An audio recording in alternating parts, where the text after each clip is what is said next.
Welcome everyone, and the man who created a sensation on Saptarishis Astrology channel is back, and PVRG, most welcome once again on Saptarishis Astrology, and all our viewers are so anxious to hear more from you, and I'm quite sure you have a lot of experience on remedial measures, and on that I want to, before that, I want to say something about you on remedial measures.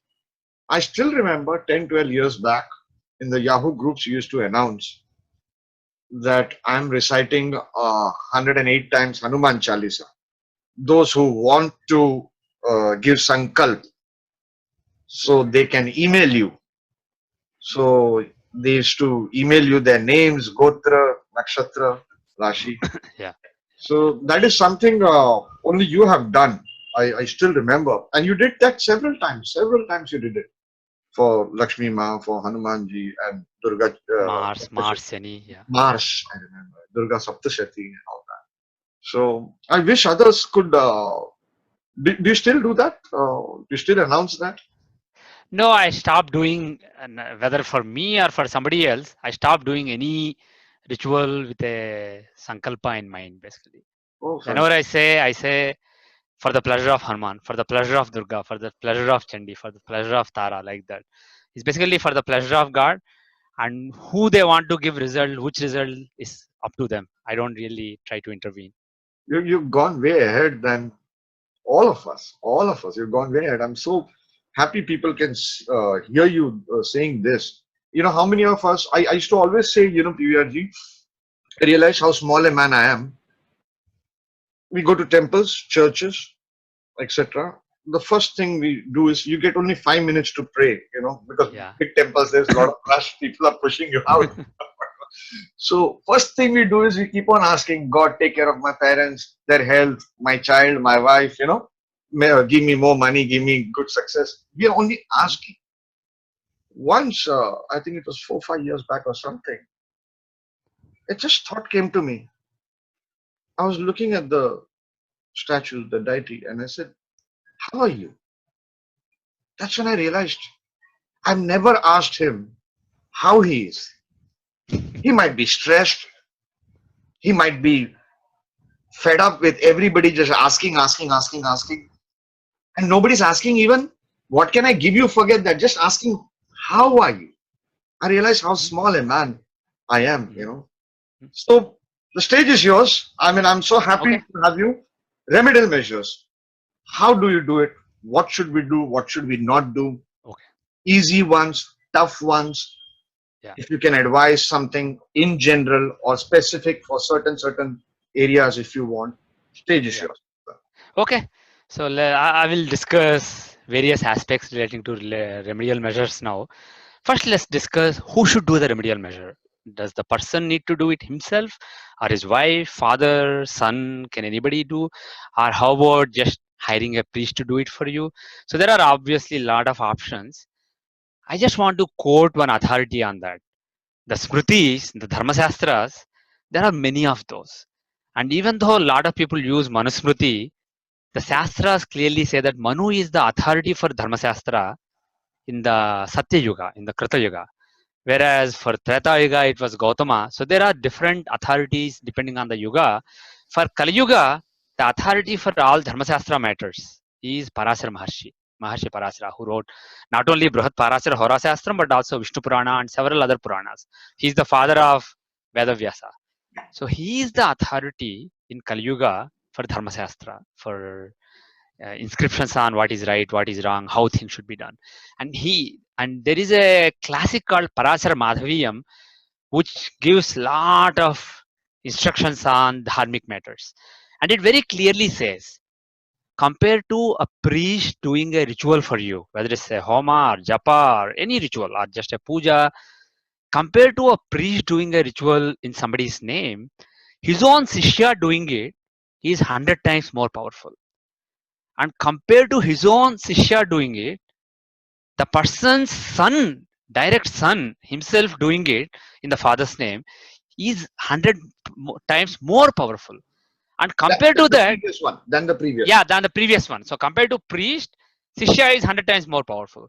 Compared to Shishya, your son doing it in your name is further 100 times more powerful. And compared to that, he says, the person doing it himself is 100 times even more powerful.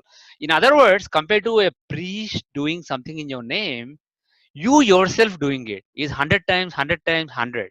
So that's basically, how much is it? Is it million times Yeah. more powerful? So that's the idea here is, it's not that you can't take these numbers absolutely. These are just a guidance. The bottom line is, for a priest coming from outside and thinking of you and putting his energy into the process is more difficult. He can't really relate to you. He can't feel your problems or feel that empathy for you and feel the urgency for solving your problems. Whereas you yourself know your problems, so you feel that passion when you do the puja. There is the sincerity. God, please help me. I'm in trouble. That feeling is there when you're doing it for yourself. Similarly, if you're doing it for your son or for your father, it may not be as, you don't obviously, however good a person you are, you don't empathize with their feelings and their problems the way same way you do with your own. But still there is some empathy there, some connection. You are able to feel the pain of people around you. And obviously when he says son, it also covers father or mother. Basically people who are close to you, close relatives, they will feel that 100, maybe 1/100th of what you feel for yourself, but they can still feel some connection to you. They can feel your pain. Similarly, your guru or shishya or somebody who's not so close to you, but still who's still close to you, close enough to you, they will have that connection to you. So they will feel more strongly. Whereas if you engage a priest, he may come and take some money and do it for you, but he may be going through a mechanical process. That feeling will not be there. So from that point of view, this direction makes sense. Basically, as Kali Yuga progresses, people will have less ability to make things happen for others. Here, I want to take a step back and say one thing. Things happen when you do a puja or a ritual. Things happen because of two factors. One is, there may be a particular energy that was created by rishis or some elevated beings on earth, a very specific form of energy which acts in a particular way. You do a particular mantra a particular number of times, or there's a particular process you follow with a particular set of materials, and a particular result happens. That energy has been created and tuned so that it has been given conditioning. Just like all of us have a conditioning, certain things make me happy, make me unhappy. Similarly, the energies that have been created on earth corresponding to the devas in the heavens, those energies have been conditioned by people who practice them, who did worship with them before us, to react in a particular way to particular stimuli. So when you do a particular material and do a particular ritual, they are conditioned to give a particular result. So there are certain things, there are certain practices like that. But the thing is, as Kali Yuga approached, Lord Shiva has locked all those things, most of those things that are guaranteed to work. These are things that work because of control, because you know what to do and you're doing. You are using a particular knowledge that has come through paramparas, and this is well established stuff that people have known and practiced for a while. Unfortunately, in Kali Yuga, there may be some people here and there who have this kind of knowledge, but this kind of knowledge has been locked. So the other approach is, one is control. You basically, there's a solar channel of control, understanding, analysis, logic, and following something disciplinedly, with discipline and making things happen. The other path is the lunar channel, the left hand, so the left nostril path. In that path is basically surrender. God, I'm in trouble, please help me. So what I want to say here is, the path of control, that is basically, there are some tantrics, there are some sadhakas who still have expertise in that, but that knowledge has been really hidden out from the main line, so the mainstream. So that knowledge is found in some corners of India and maybe some corners of the world. So I will not talk about such stuff at all, and I don't think it's responsible of astrologers to discuss that kind of stuff. If you find somebody who tells you do this particular mantra these many times with so and so mala, with so and so close, facing so and so direction. This is the exact procedure. Then so and so problem will go away.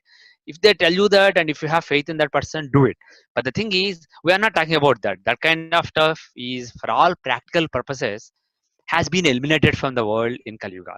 So what works in Kali Yuga is the path of surrender. God, please help me.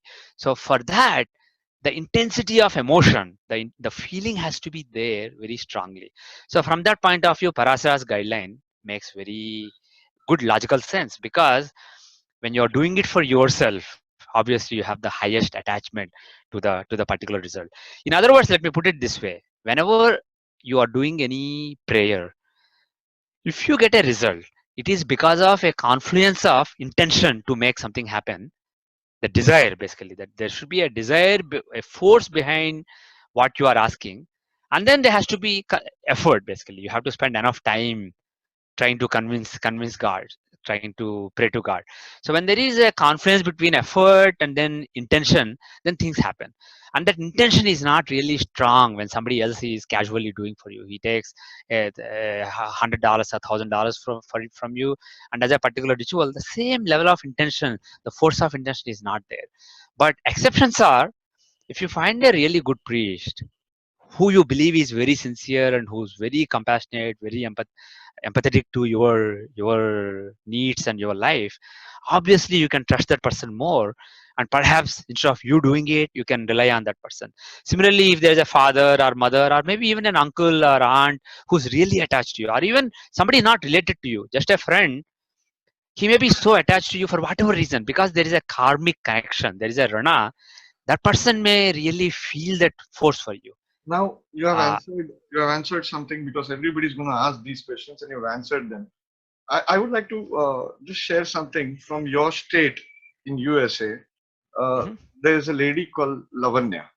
mhm, She would pray Hanuman Chalisa, or when she goes to temple, mhm, and she would pray for me, and I could, mhm, without me knowing it, and I mhm, could later come to know via someone, and mhm, I could feel the change. I would just ask what did she did, then I could feel the change. I yeah. would realize that Mhm, uska dua lagta hai, mhm, maybe some yeah, karmic yeah, connection, you know. yeah. So And the thing is, if you have that passion for somebody's well-being, if you really feel for somebody, then instead of, actually, another way to look at it is, instead of a selfish prayer, praying for somebody else actually works better. So that is also there. But the thing is, I'll just give an example. When my spiritual mentor, when he sees that somebody else is in trouble, like he thinks there is some Mars or Saturn is going to give a trouble to so and so person, instead of telling that person you pray to so and so God, he may ask me or somebody else pray for that person. So, and the thing is, he may be doing the same about me with somebody else. He may be telling somebody pray for Narsimha, and that works probably better sometimes when you are sincere. The only problem is, he says, when you are meditating after your homa, before japa, when you are in a nice state of mind, think of this person. But unfortunately, when you are entering that zone, you don't remember anything. But the thing is, sometimes when I'm about to have a nice meditation, I may suddenly think of somebody, some person that I know, somebody that I feel attachment to. I may not even tell that person, and I may not be interacting that much with that person. I may have interacted a few years back, but suddenly that person comes to my mind, and I just pray. When spontaneously I feel like, okay, this person, God, please help this person spiritual progress.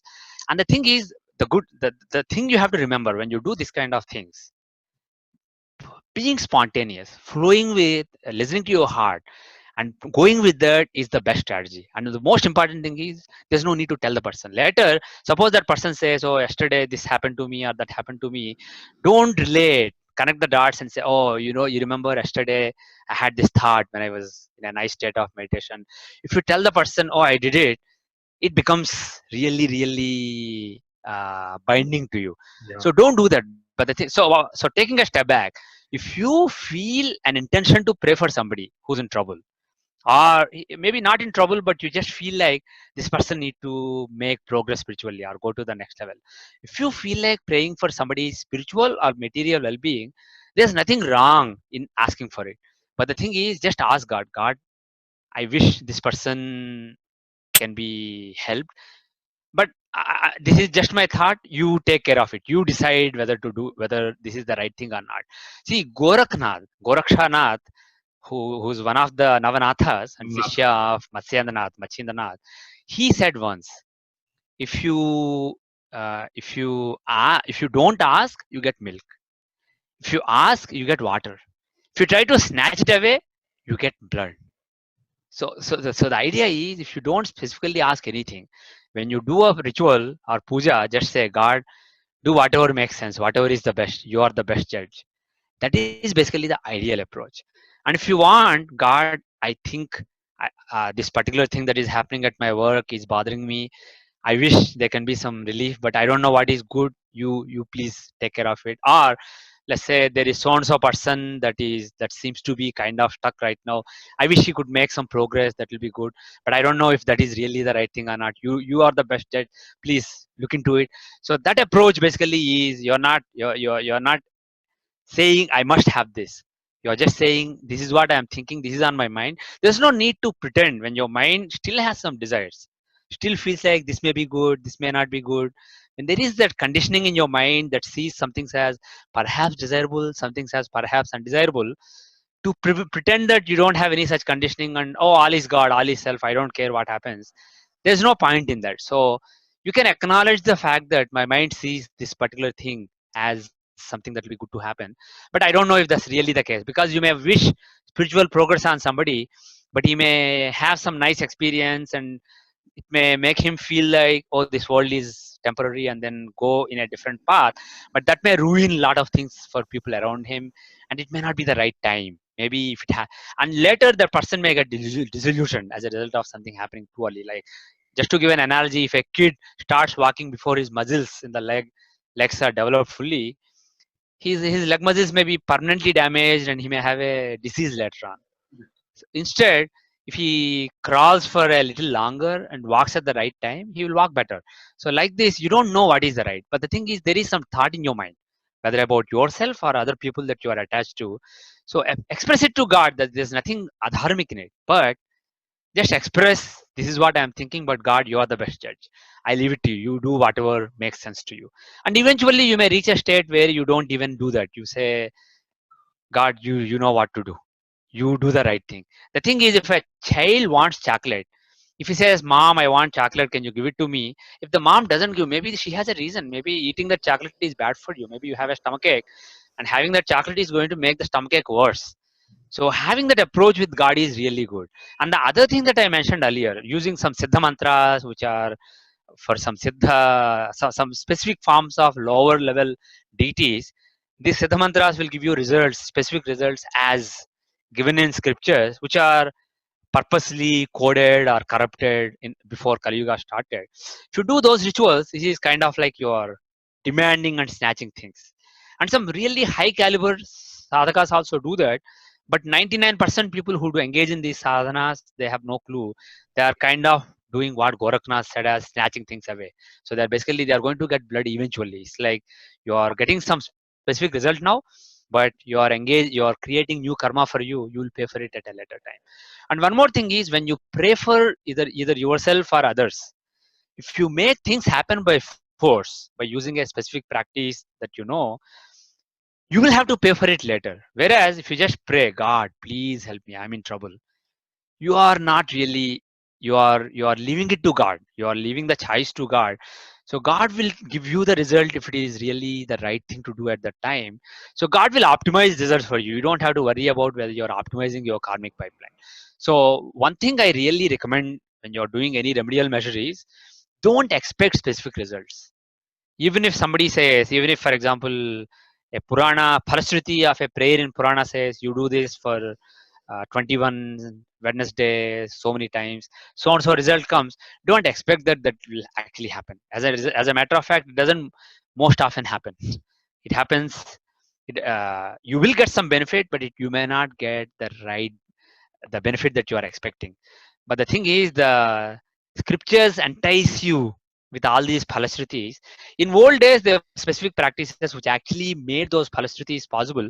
But like I said, all the specific knowledge that makes things happen in a predictable and deterministic way, that has been corrupted in the Kali Yuga.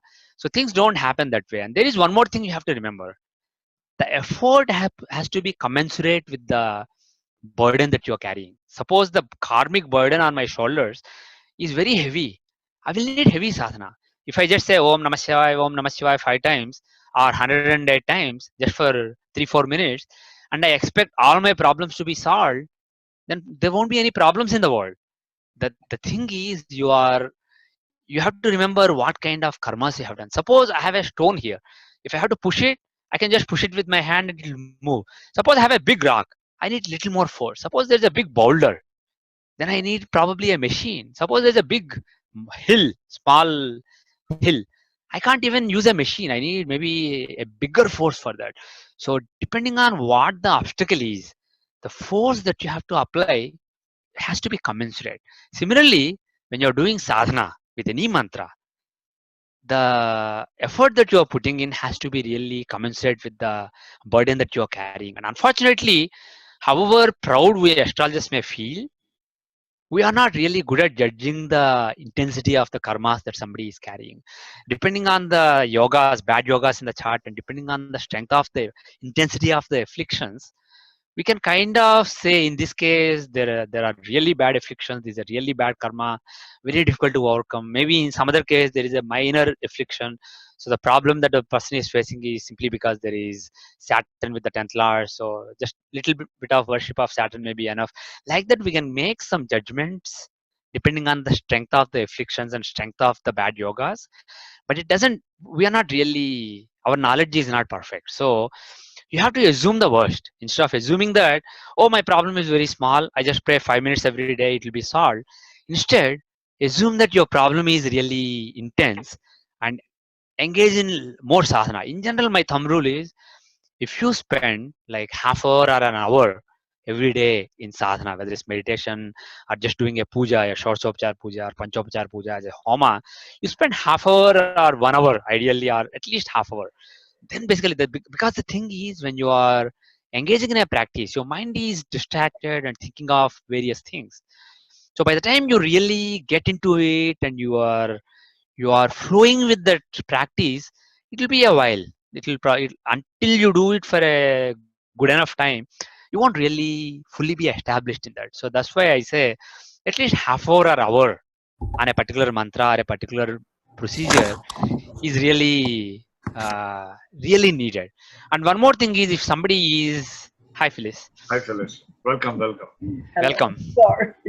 Sorry If for the. somebody Yeah. is Yes. if somebody is wanting more, it's not specifically for getting a specific result, but they just want to make spiritual progress, let us say, and they want to use a particular devata or a particular mantra for that purpose.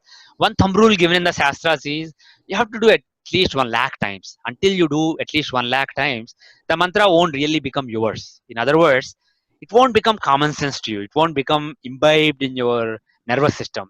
Let me give an analogy. Suppose you listen to a nice song, you forget it. But suppose you listen to it again and again. After a while, even when you are just sitting still, that song may be playing at the back of your mind. So, like that, when you do a mantra for long enough, it'll become common sense to you and it'll be at the back of your mind. And that's when it'll kick in. It'll really start. The energy of the mantra, the sound vibration of the mantra will start influencing your consciousness. So for that, the thumb rule is at least 1 lakh times. And of course, if you do that one time every day and for over 1 lakh days, that won't really help. So basically 1 lakh times over a considerably short period of time. So if you spend half hour to hour every day and reach the count of 1 lakh, the mantra may actually start doing some effect, start having some effect on you. And another rule is, if you do one akshara laksha, which means the number of letters in the mantra, those many lakhs. Suppose you take Namah Shivaya, 5 letter mantra, so 5 lakh times. You take Om Namo Bhagavate Vasudeva, it has 12 letters, so 12 lakh times. So if you do 1 lakh per letter in the mantra, they say that you get a siddhi in the mantra. Like I said earlier, all these things like siddhis and getting and siddha mantras, mantras that work in a particular way and give specific deterministic results, all this knowledge has been corrupted in Kali Yuga. It has been locked and coded in Kali Yuga so that it doesn't work the way it is expected anyway. But still, there's no harm if you have the attitude like I described earlier of saying, God, I just surrender to you. Please help me. I don't know what is good for me. These are the things that play out in my mind right now, but you know the best for me. You take care of me and give me right peace of mind. And if with that attitude, if you are doing, still you can follow these thumb rules given in Shastras of lakh times or Akshara Laksha times. And it will, the thing is, the more you do, the mantra will be at the back of your mind. It will become part of your subconscious. So the vibration will continue to start to fill you, and it will really, it will start playing out in your consciousness. So there will be some tangible results, whether they are the exact results given in the Shastras or not. You will start seeing some tangible results in your own mind. And there's one more thing I want to say here. When you do a mantra, don't just think of whether it's giving me a particular result or not. Because in Bhagavad Gita, Sri Krishna says, Karmanye vadikaraste ma phaleshu kadachana. Your right is only in doing the actions, not in the results. You do the action, and the result, I'll take care of it. And the reason is, of course, logically speaking, any result you get has to have a one-to-one correspondence with the action. So God is basically the symbol, a symbol of the natural law which generates the result from the karma. But the thing is, the tricky thing here is, you only know the actions that you are doing now. You don't know the pipeline, the actions that you have done in the past, in the last life or last 10 lives. So all those together will give you the result. So from that point of view, even if you're doing excellent karmas now, you can't expect that you'll get the corresponding result, because there may be other karmas in the pipeline. So from that point of view, it is good to focus on the karmas irrespective of whether you're getting good results or not. If you keep doing good karmas now, eventually the bad karmas in your pipeline will be exhausted, and you will start seeing the results of your good karmas now. So there is always no harm in doing the good karmas. And occasionally you may feel frustrated. I've been doing this. Somebody is doing a Ganapati Homa for 40 days and he had this excellent thing happen to him. I'm doing for 3 years, nothing happened to me. Don't think along those lines. Whatever you're doing, just keep doing, and eventually once your bad karmas are exhausted, suddenly there'll be a load of good results coming to you. And there's one more aspect here. The rituals work in two ways. One is give good results for the karmas that you're doing, and second thing is prevent further bad karmas. Let me expand on that. When you get a bad result for a bad karma that you have done in the past, that is conducive to doing new bad karmas. Suppose my wife comes and fights with me or hits me, or somebody comes and does something bad to you. My boss, even though I worked very hard, my boss gives me a bad performance review, and let's say he doesn't give me a good raise. And I may feel bad at my boss or my wife, and I may be angry, I may be sitting with anger, and I may fight with them. The thing is, when somebody is doing a bad thing to you, it is a result of your own karmas in the past. And the problem is, they say buddhi karmanusarini. Your intellect is perverted by your karmas. So when there are bad results of bad karmas coming to you, your intellect gets perverted, and you start fighting those results. Instead of accepting them and doing good karmas now, you start protesting the bad results that you are getting, and you pick fights instruments of the delivery. So whatever people in your life are doing to you, they are just instruments delivering the results of your own actions. And instead of accepting that, you fight with them. You identify with the falas that they are giving you. You say, why are you doing this? You are a bad person. And then you unnecessarily get agitated, and in that agitation you engage in further bad karma. So the thing is, the bad karmas feed further bad karmas, because when you get the bad result, you don't accept it, you fight back, and you associate those results with the deliverers, the instruments of delivering those results to you, and you unnecessarily perform new bad karmas. let I me not let me not get mistaken here. Yeah. If somebody is doing something bad to you, if they identify with that action, if they think that I'm doing the right thing, this is the right thing to do, and they do that, that becomes a new karma for them. But the thing is, that is their problem, not your problem. Looking at the world from your perspective, they are just instruments of delivering the results of your own karmas. I have So two questions on this. yes. Because this is something that I've fought with myself for my whole life. When I Hmm. get cheated in business, Hmm. sometimes I easily say, I must have done something bad. Okay, now the rin is given, the debt Hmm. is given. Sometimes I get frustrated and I get Hmm. angry and I Yeah. further the karma. I Yeah. further the karma and create more bad karma. Yeah. How do we identify it is a new karma from that person's side or Hmm. an old karma from that person's side that's coming back to me?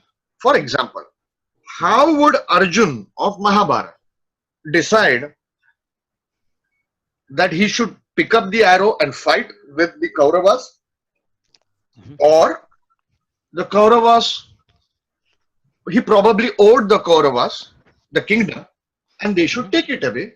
Let me Hmm. forgive them and let me lead a life of moksha. How did Arjun decide that? He had Krishna, I agree. But how Right. would he Right. have done it if he did not have? That's a terrific question. First, let's take a step back and make it simpler than Arjuna's case. Like you said, Arjuna had Krishna, so it was very clear what he should do.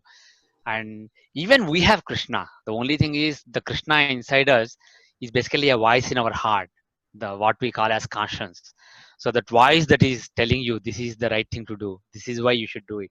So that is the Krishna, and unfortunately we don't listen to that Krishna. But taking a step back, there are some decisions that are really really tricky and where it is very difficult to know your dharma. But there are many situations in life where we err, where actually it is very straightforward. When somebody does something bad to me, number one is, uh, nobody does anything bad to you without you giving them a license through your own actions. That is number one principle. So if they are doing something bad to you, that means there is some runa, there is something bad you did, and as a result of it they are able to do that. Now the thing is, you can fight back, you can basically try to get control over the situation. Suppose somebody is giving you a bad review, your boss, and you can fight back, you can take it to the higher authorities and you can say no, this person is misrepresenting things, and win the case. You can basically, your boss's boss can actually come to your defense. So that's a possibility. Now the thing is, what you have to realize is, whatever you're doing, do you have a specific tangible goal in your mind? And if you say that, well, I think that I deserve this, so there is some desire at the back of my mind to get this, so I need to fight for it. There is a desire, I want this, and I will fight for it. So if you're fighting for something that you know you want, and you're engaging in just actions that are tuned to get you what you want, that is different from go and fight to them. You are a bad person, you are a mean person, you are an evil person, why are you doing this, you are terrible. What if So you're fighting? What if you're fighting to prevent the other person from harming you? Then what right. kind of karma? So if there are some steps that you can take beforehand, let us say, which will prevent that person from harming you, there's nothing wrong in taking those steps. So for example, if you suspect that your boss is going to give you a bad review, you can have some email thread with him and have some appreciation basically coming from him stored in emails, and save that to a folder so that you can show that information. You can basically proactively prepare. And similarly, suppose there is a business that you want to engage in, and there is a person that you don't want to do business, you want to pick a new partner. You can basically, if you think that that is the right thing for your business, there's nothing wrong in telling the person, I don't want to do business with you, I want to go with so and so person. So the thing is, let's not confuse between gentle actions and harsh actions. Irrespective of whether an action is gentle or harsh action, is the action future looking or getting stuck in the past? That's the main thing. If you are protesting what is happening, if you are protesting the past, if you are stuck in the past and you want to settle scores, you just want to tell the person what you did is wrong, you are a bad person. 99% of the time when something bad happens to us, we get stuck in the past. We are fighting, we are trying to prove to the other person that the person is wrong. Now the thing is, sometimes in order to get the future that you want, it may be necessary necessary to convince the person that past action was wrong. That is fine. But what I am trying to say is focus on the future. Always when you are engaging in an action, whether it's a gentle action or a harsh action, be clear in your mind. What am I doing this for? What is it that I want from this? And sometimes there's nothing tangible that we want from an action. You just go and fight with somebody. You just slap somebody because they really gave you so much pain. You feel so angry with them. You just slap them, or you just say something hard to them that you know will hurt them, just because you want to hurt them. And so is that a worthy goal? Not really. You should be clear. I want to do this because I want to revoke this bad review that I got, or I want to get a good review next year, or I want to get money in this business, or I want to teach astrology to people. There has to be some tangible specific goal. So whenever you are sitting with anger, when emotions like kama, krodha, anger, lust, etc. take over your mind, take a step back and say, what am I doing it for? What exactly is my goal? What do I want in this? And then ask the next question. In order to get that, what is the best strategy? Because your instincts will tell you, go and fight this person, because you are so mad that somebody is, like I said, buddhi karmanusarini. When the karmas are bad and the karma phalas are negative that are coming at you, your buddhi will become perverted. Your intellect will become perverted. So instead of flowing in that emotion, take a pause, think of God for a moment, and then relax. And then when you are in a calmer state of mind, think, what do I want to do now? I don't like what happened to me. You don't have to pretend, oh, all is God, this is good, this is a great thing. Well, maybe he gave the result of my past, but the thing is, whatever happened until now is guaranteed result of past. But what is going to come tomorrow, you don't know. So maybe he there is something in your karma that says that he will give you a bad performance review and you suffer for a few days. But maybe that's it. You go and fight and you actually get a good karma, good performance review later on. So there's nothing that tells you what the future is. So if there is a particular future that you still want to get, pick what is the best course of action now. Always focus on, this is where I am. Don't basically don't spend a lot of mental energy proving to yourself that somebody is wrong or somebody is bad, because that never, they may be wrong and bad, they may be doing something bad to you and identifying with that result. So even though they are instruments delivering your own karma phala to you, because they are identifying with that action, they incur new karma, and that becomes a problem for them in future. But don't worry about that, that is their problem. From your point of view, don't spend too much energy proving that somebody is bad. Just say, this is what I want going forward in this area of life. What is the best strategy now? How can I maximize? You can never have a guaranteed strategy, but how can I maximize the chance, rationally speaking, based on what I know, based on both my logical thinking and also intuitive thinking? What is the best strategy I can use now?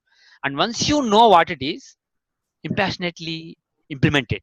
And the thing is, if you have to fight with your manager to get that, you can fight. You can say, this is what you said, but look at this email thread, or these are the facts on the ground.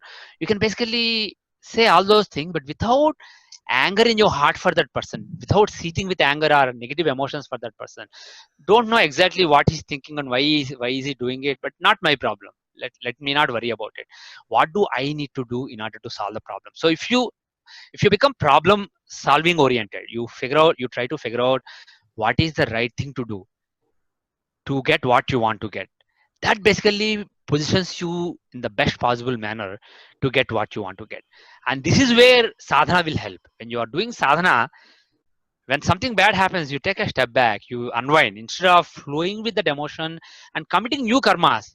When somebody says bad thing to you, instead of saying, okay, fine, can I convince this person by doing something else that I am not wrong, or can he be appreciative of me? In case you care about that person appreciating you for whatever reason, what can I do now to make sure that he appreciates me? Otherwise, if you say, suppose you say, I don't care what this person says about me, because if somebody appreciates you, it may be important to your dharma. Somebody damning you may stop you from doing your dharma. It may, suppose somebody says Narasimha's astrological techniques are nonsense.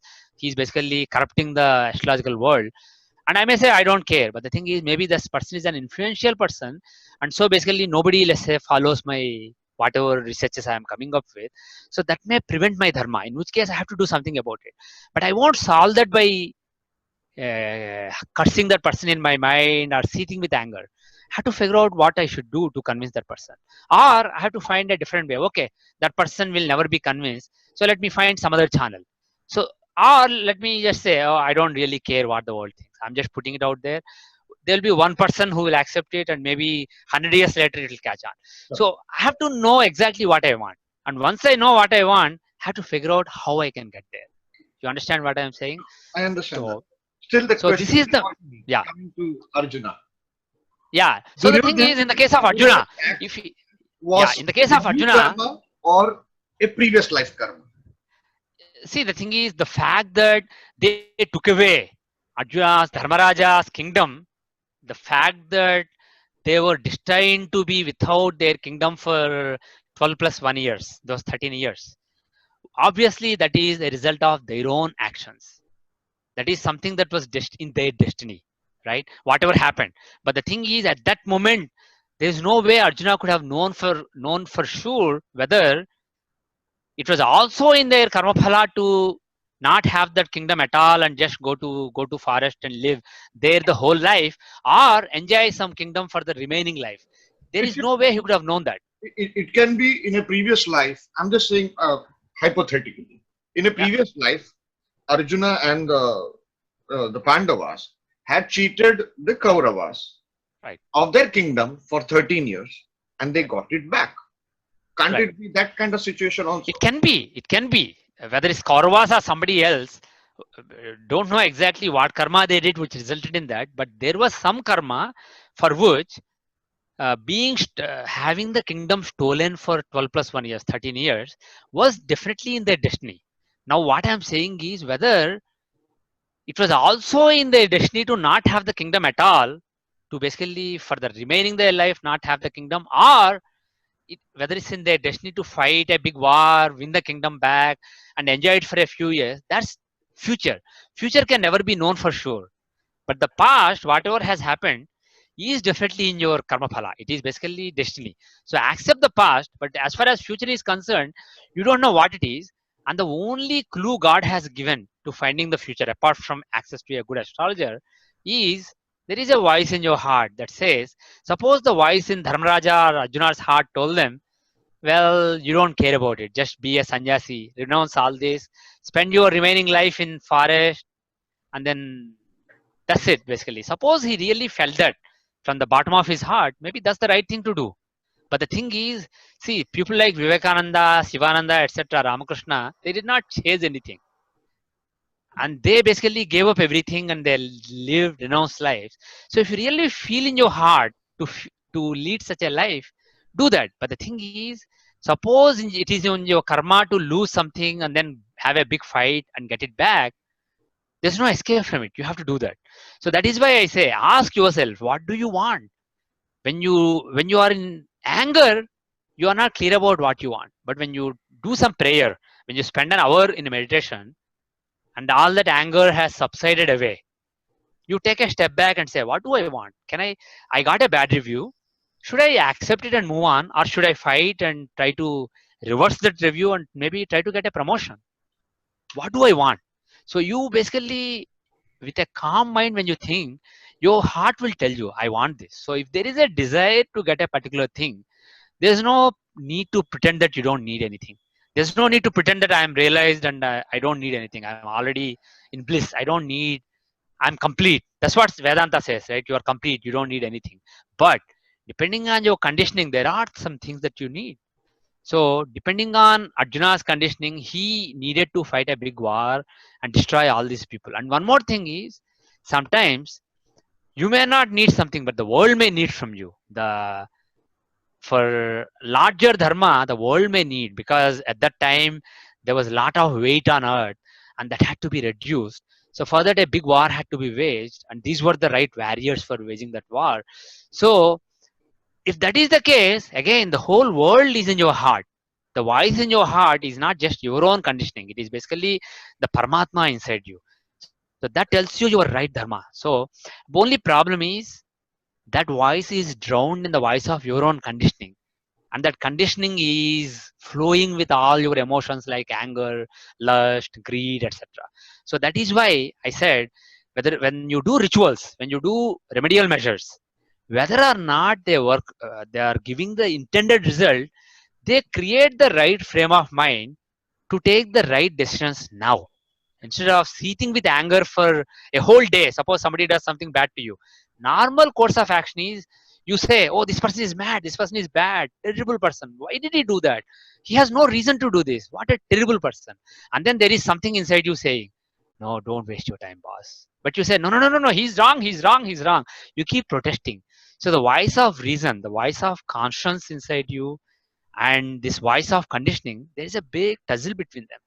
And because of that, you will be seething with anger, there will be a lot of agitation. Only when the voice of conditioning has been suppressed and you listen to your heart, your the voice of the God inside you, then you will have peace. So if you say, let me not think about it now, let me just do some meditation, you meditate for an hour, instead of sitting with that anger and being agitated for one whole day, maybe within 1 hour you will get control over your mind. And then when you look back and say, what is the right thing for me now, do I really want this, things are really getting bad, should I fight for this, is it worth it, or should I give up?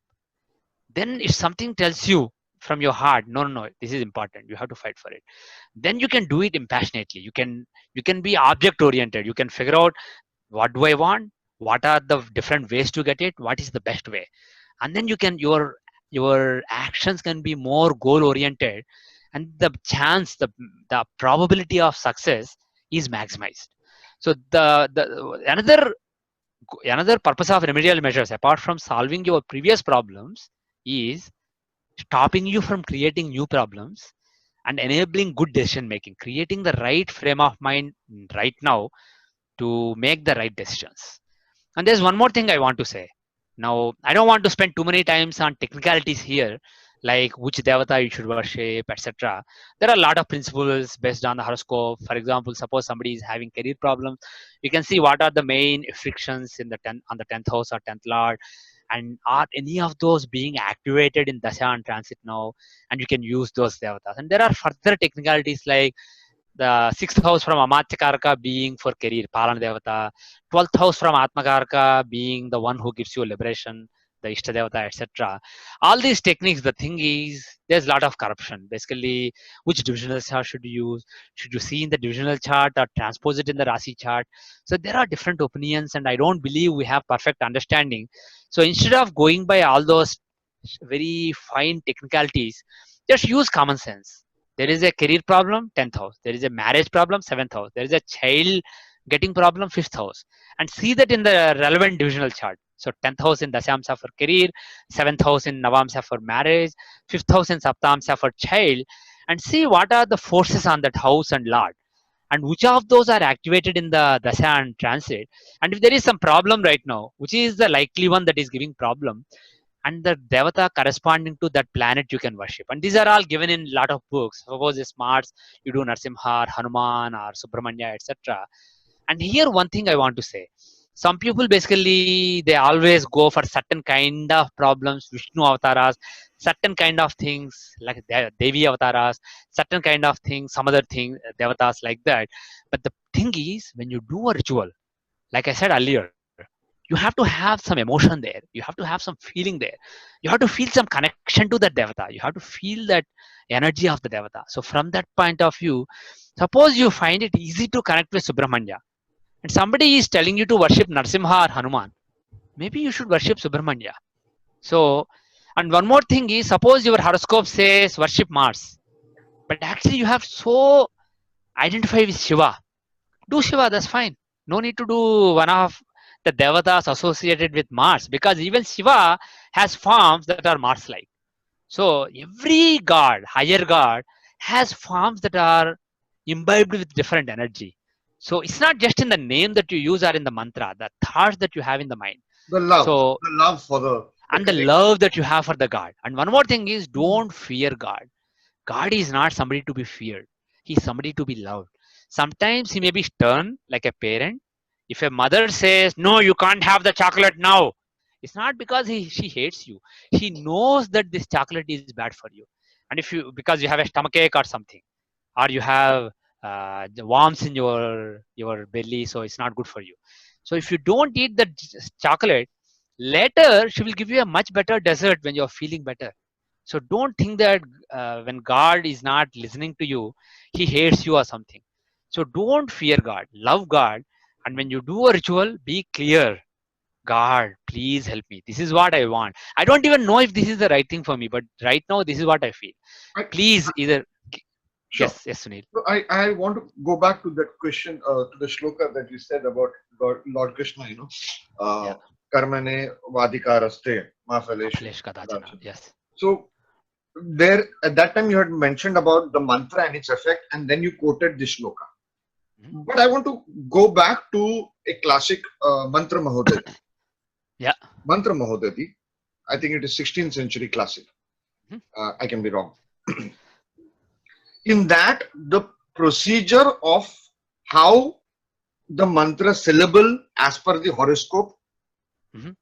it is described. There are several methods described. Right. Then it also shows the mantra that you are doing.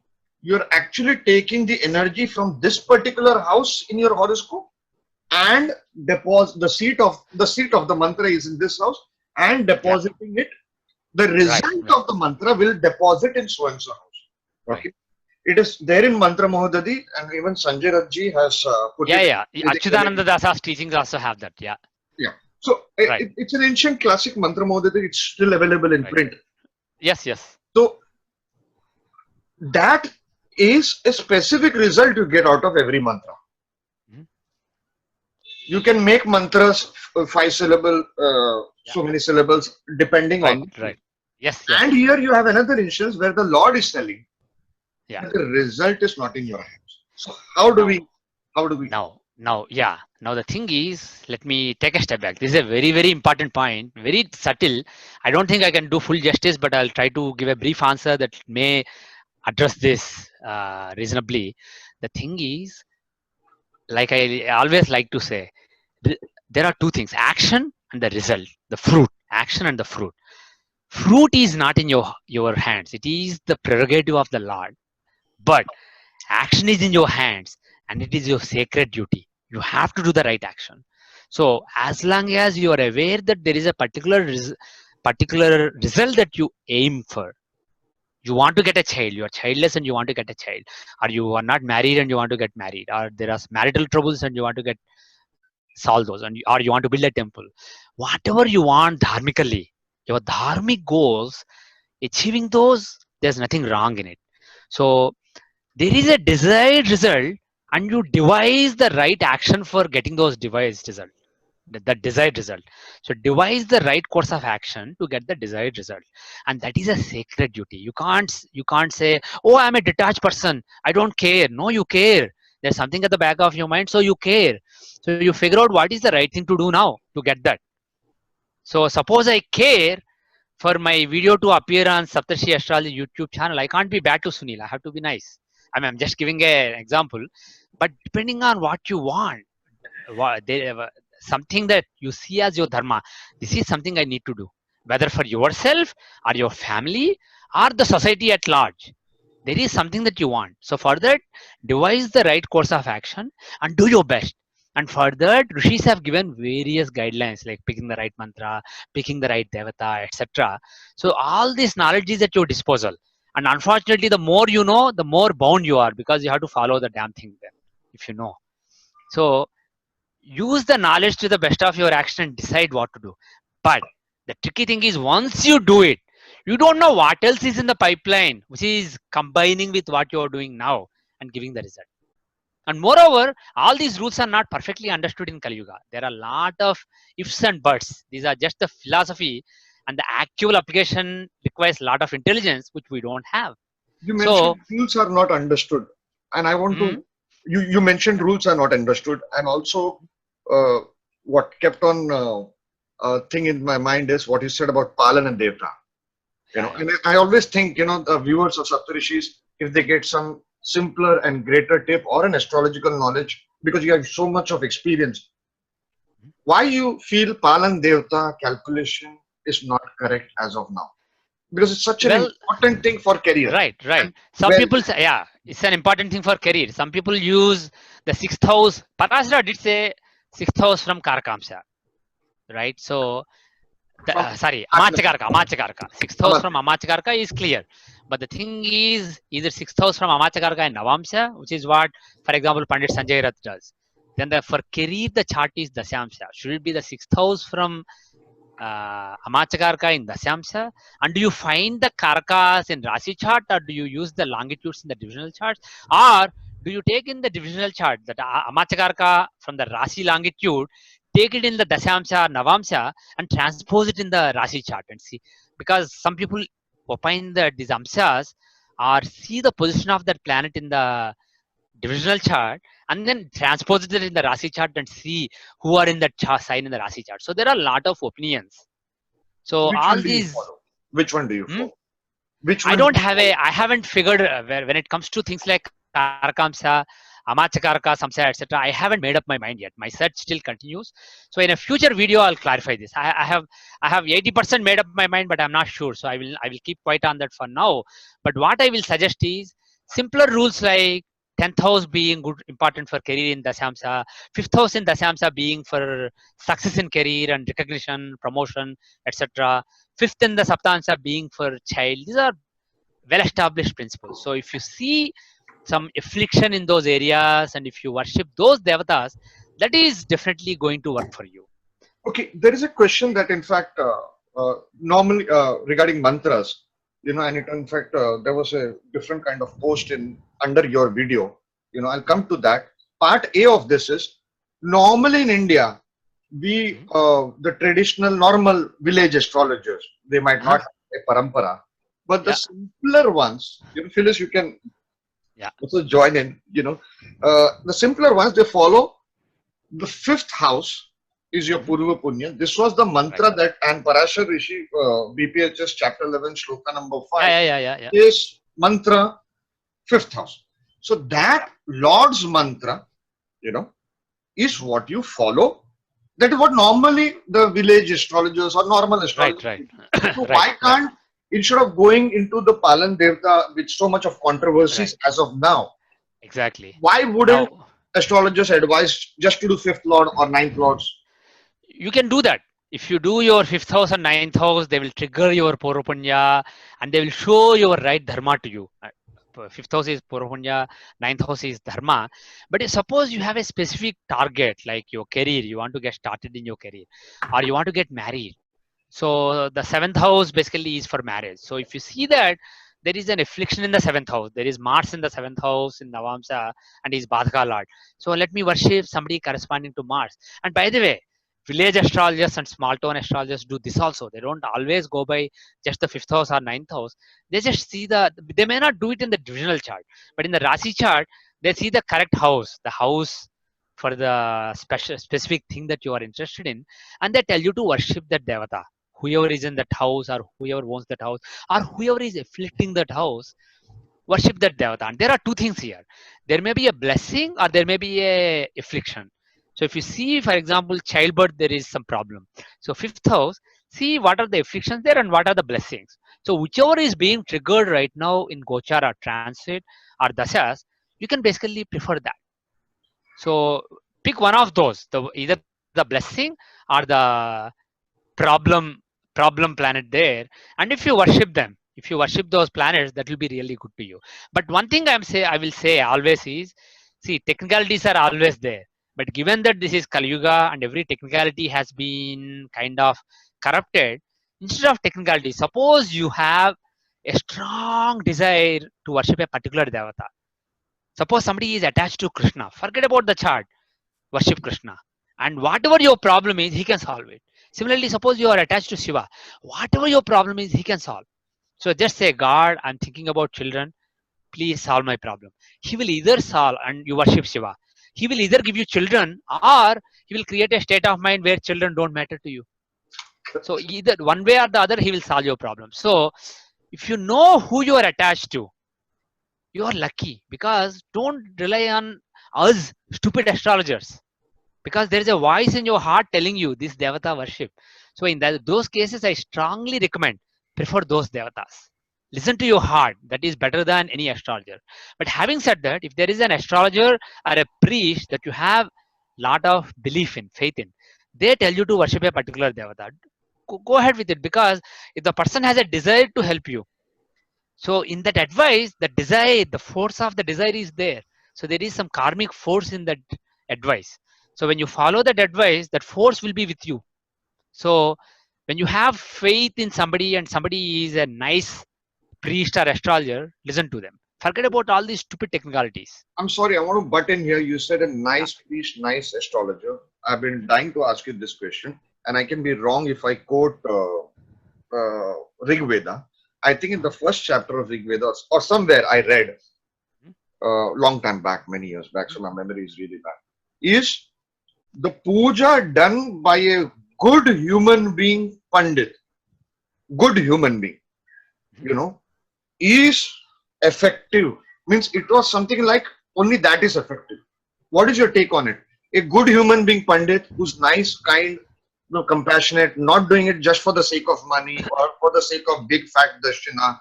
He doesn't care if you're the Prime Minister of India or you're a small time guy. Same thing, does it not matter for an astrologer? Shouldn't it be go to a nice, simple, good human being astrologer rather That than is definitely, yeah, that fancy is politician astrologers or right. whatever you want to call it, who are corrupt, they might have the gift of the gab of prediction, because I Right. always believe, you know, uh, my take, you may not agree on that, is Vak Siddhi is one Yeah. thing. Astrologers perform many rituals to get Vak Siddhi. I have seen, this is a controversial statement, I have Yeah. seen the worst human being astrologers Yeah. are sometimes, or rather most times, are the most famous Mhm. or greater predictive powers they have. Okay. Of course, I do know many of them who land up doing strange rituals to get that power Mhm. of, Right. that. But Yeah. eventually, a remedy given by a good human being astrologer, Mhm. wouldn't that be more a simple guy, wise guy? Wouldn't that have more effect than versus? Okay. Yeah, that's very loaded. Let me unwind a bit. So the thing is, yeah, definitely, if a like I said, let me go back to something that I said at the beginning. Any selfless prayer has more force with it than a selfish prayer. Any greedy, selfish prayer, it is inherently limited. So, in other words, instead of praying for myself, suppose I'm praying for you, and especially suppose I'm doing that without even telling you, because if I tell you I'll pray for you and you are expecting something as a result of my prayer, then still there is some selfishness there. Suppose I Anonymous just donation. pray for you sincerely, yeah, suppose I sincerely think of you, I wish good for you, and I then don't tell anybody about it. Those prayers are most sattvic, those prayers work the best. So if you basically, if an advice, apart from prayer, that works, that applies to advice also. Suppose you are getting advice for somebody who's very simple, who has no selfish motives in giving that advice, who has no ego. If such a person, if you find such an astrologer or a priest, there are very few of those these days, but there are still some, luckily, even though this is Kali Yuga. If you find such a person, hang on to that person. Don't let them go. And listen to those people, whatever they tell you. Because when that purity is there, when the sattva is there, that advice is really going to be very sattvic. And the thing is, now I have to qualify that. Either it will solve your problems, or even when it doesn't seem to solve your problem, it will do you immense good. Sometimes you may want a specific thing, but not getting that may actually be the best thing that happens in your life. So when there is somebody sattvic, who's very selfless and who doesn't really need anything and who really cares for you, that's the other aspect. There has to be some caring for you. So when an advice or a prayer towards you comes from a soul that has an attachment, that empathizes with your problem, that really has a strong desire to help you, then that works the best. So there has to be a confluence between desire to help and also purity of consciousness. And secondly, there may be some people, because of some good karmas that they have done, there is some they are running some good dashas, and or even in this life they are engaging in some practices. Like I said at the beginning of this talk, there are some rituals that work in deterministic ways. You do specific materials, homa with specific materials, specific devata, specific mantra, specific count, not one less, not one more. Everything has to be aligned, and then specific results do happen because some sadhakas have created specific low level energies on earth who act in a particular way. They are conditioned to act in that particular way. So these things are very real. So there may be some tantrikas or astrologers or tantric astrologers who engage in these practices, and if you must get help from them, do get help from them. But the thing is, this is a karma. When such people, or if you yourself do these sadhanas and do make things happen in deterministic ways, it becomes new karma for you. I would not recommend it. I don't do it myself. I'm not.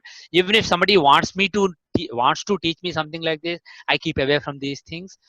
I know some people who do these things, but I do not want to associate with them, and advise you against it. But if you must use such a person, make sure that you are paying off the truna. In other words, if the person demands a particular amount of money, whatever it is, get help only when you can pay off that amount, so that you are clear.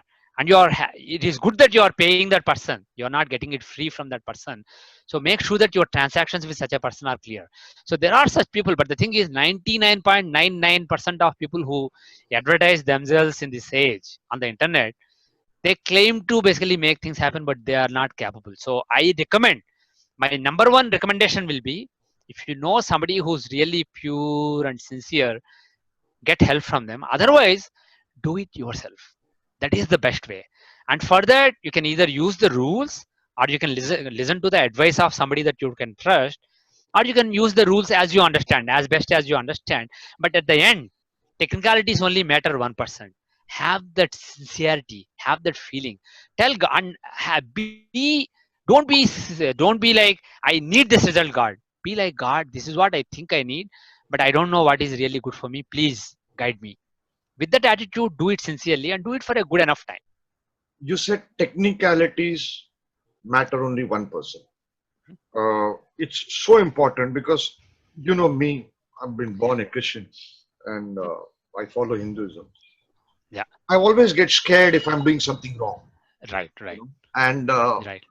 I have dabbled with the mantras sometimes, not counting it properly. I get Yeah, worried, you know, all that. yeah, yeah, And also, I have come from a background of spiritual exploration, then got into, after 10, 15, 20 years, then got into astrology. yeah, So, for me, love is important, but at the same time, rituals and our Shastra has certain codes and a matter of this. You know, yeah, uh, the purity of Anga, this, that, etc. Everything has to be maintained. yeah, Where yeah, to sit, which direction to sit, how to pray. At the same time, yeah, in comparison, we have the Shabar mantras. You mentioned Gorakhnath. At the same time, we have another comparison is the Aghoras.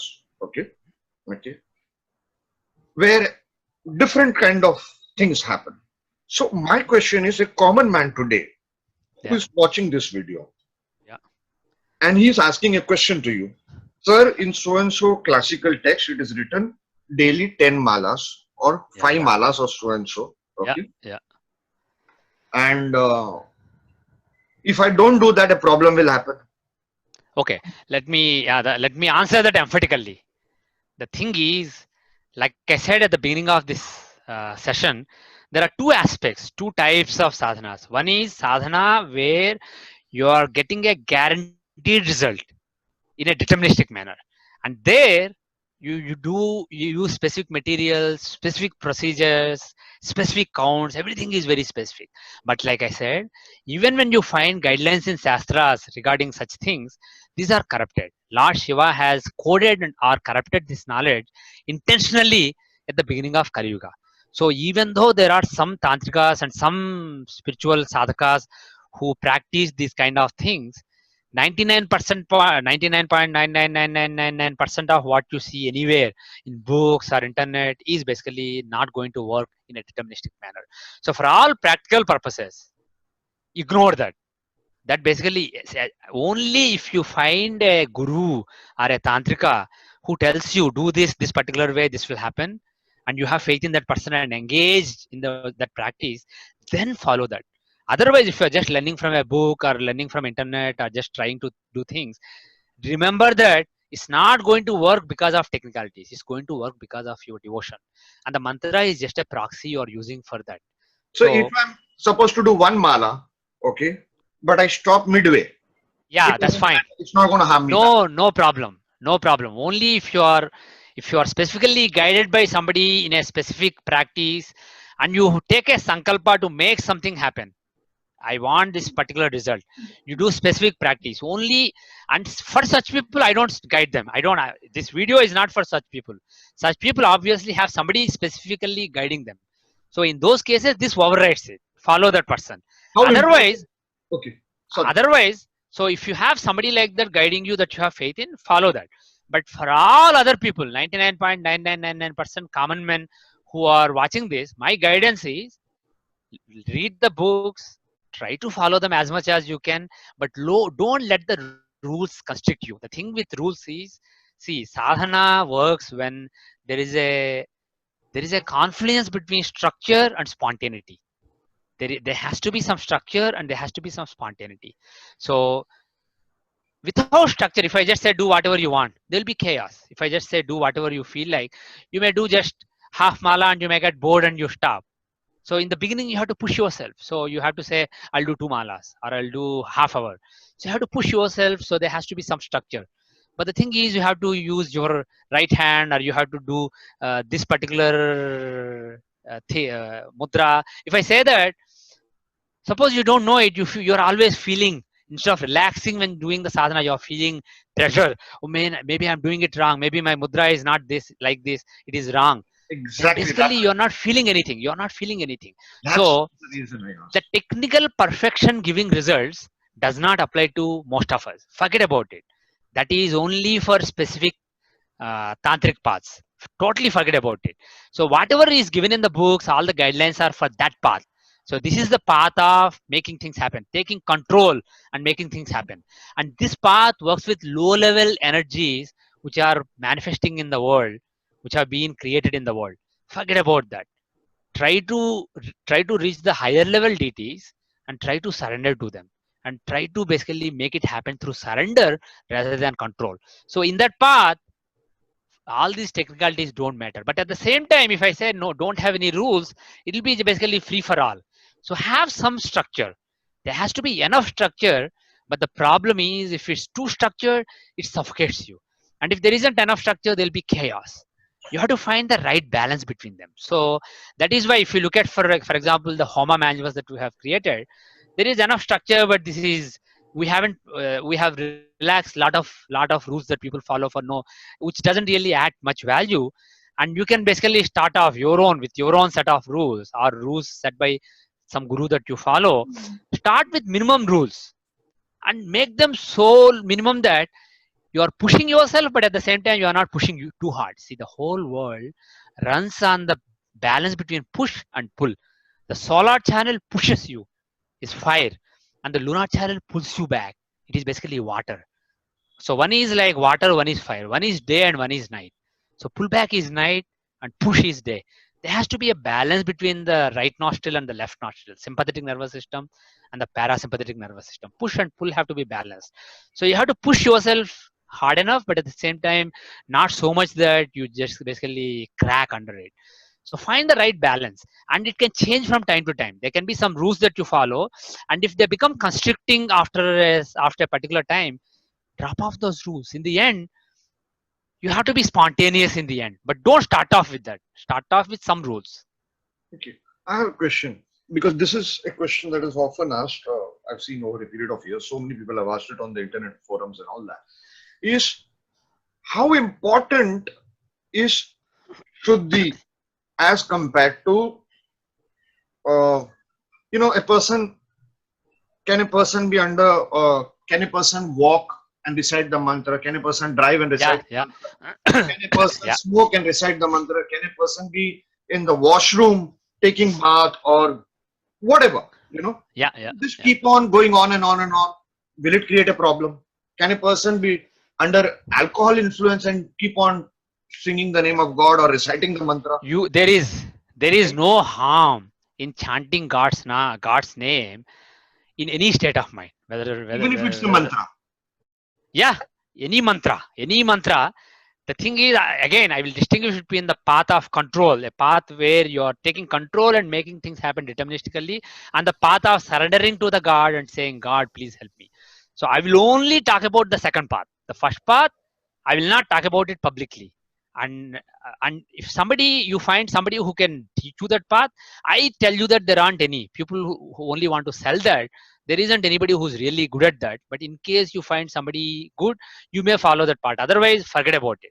For all practical purposes, Shiva doesn't want people to follow that. Only specific people to follow it. That's why all the classics have been corrupted in this age. There is some corruption or the other which will make the result not happen as expected. So forget about that path. So in the path of surrendering to the God, you can do it while you're smoking. You can do it. I'm not suggesting that smoke and say do it. If you are anywhere smoking, then you can also do the mantra while you're smoking. Don't smoke for the purpose of doing the mantra. Okay.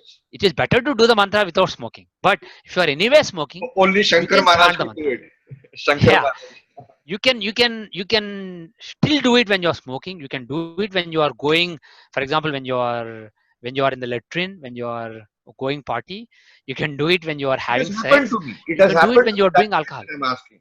You know, There's nothing wrong in it. There's nothing wrong. You are thinking of the God. Hanuman Chalisa just wouldn't stop. It has happened to me. There's nothing I never wrong in it. cared.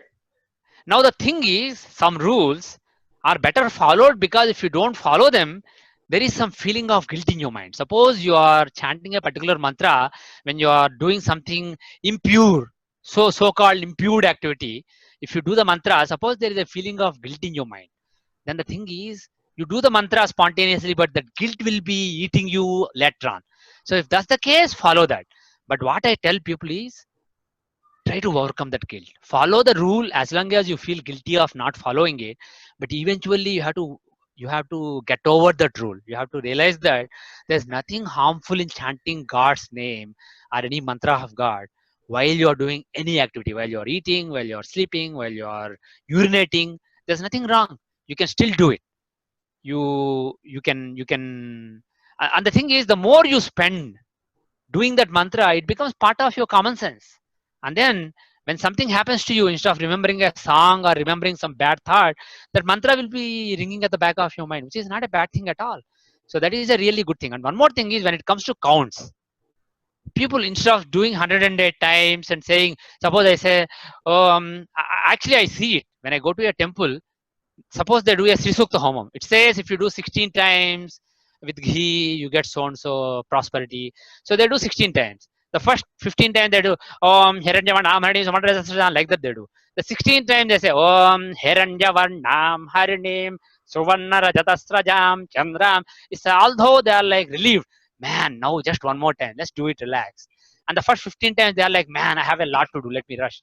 Imagine, suppose you want to say I love you to your wife, or father, or mother, or sister, or brother. Suppose you say I love you, I love you, I love you, I love you, I love you, I love you, I love you, I love you. The person won't feel anything. Suppose you just say once, I love you. The person will feel something. I'm gonna So send you. I'm gonna send you. You know, you just said something that I said twice and 1 month back about Hanuman Chalisa and me yeah, meeting the yogi. I'm gonna send you that video. I haven't sure. uploaded it. I just Yeah, need to find it, edit it, and I'll send it to you. sure, Same sure. exact. I Yeah, said, this God, you are calling to God. You got to say in the most beautiful, most romantic manner with and pure feel it. love. Feel Feel it. God. I I love really want I really want promotion in my career, but I don't know if it is good or bad for me. I'll pray to you. Please do the right thing. And then have that feeling and do it sincerely. Now the thing is, if you just want to focus on the feeling, it won't come. First you have to go through some motions. So you have to, this is where I said you have to find the right balance between pushing yourself and pulling back. You have to find the right balance between rules that give you structure and spontaneity, the flexibility and spontaneity that comes naturally. So you have to find the balance. So put enough rules so that you force yourself and instill some discipline.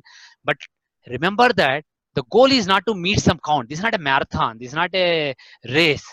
You have to start feeling some love for that form of God that you're worshipping. So from that point of view, the exact form for which you can find love, a Sadguru can tell you, but a normal astrologer may not be able to tell you, however good he is in technicalities. So use the technicalities to help you get started so that you instill some discipline.